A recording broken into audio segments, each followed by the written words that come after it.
Hello বন্ধুরা, কেমন আছো সবাই? দেখো, ফ্রাইডেতে শ্বশুরবাড়ি যাচ্ছি। আমি আর তোমার দাদা দুজনেই বিকেলবেলা হুট করে যাচ্ছি। এই বাইকে উঠছি। সে বাইকে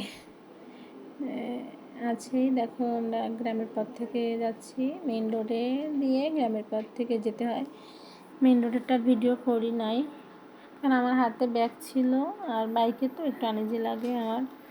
তা ভাবলাম গ্রামের পথে যেয়ে ভিডিও করব। দেখো, এই যে গ্রামের পথ। যেতে যেতে আমাদের সন্ধ্যা হয়ে গেছিলো। দেখো, এখন তো ঠান্ডার সময়, চারিদিকে ছোটরা দেখো খেলা করছে, কেউ ব্যাডমিন্টন। বলতে বলতে শ্বশুরবাড়ি থেকে চলে এসেছি। তা তোমাদের রুমটা একটু ভিডিও করে দেখালাম। এর আগে আমি ফ্রেশ হয়ে গিয়েছিলাম, কিন্তু কারেন্ট ছিল না, তাই আর ভিডিওটা করতে পারি নাই। দেখো, তার আগে আমি ফ্রেশ হয়েছি, এখন তোমাদের ভিডিওটা করে দেখলাম। কারেন্টও চলে এসেছিলো, এই জন্য ভাবলাম ভিডিওটা করি। দেখো, এটা আমার রুম। মা তো গুছাইতে পারে না, যেটুকু আসে গুছানো ওইভাবেই তোমাদের দেখালাম। শুধু আমার রুমটাই ভিডিও করছি, কারণ হচ্ছে রান্না করতে হবে, তো সন্ধ্যা হয়ে গেছে, অনেকটা বাজে, তাই 7টা বাজে হয়তো। রান্নাটা শেষ করে তারপরে হচ্ছে তোমার সবাই খাবে দাবে।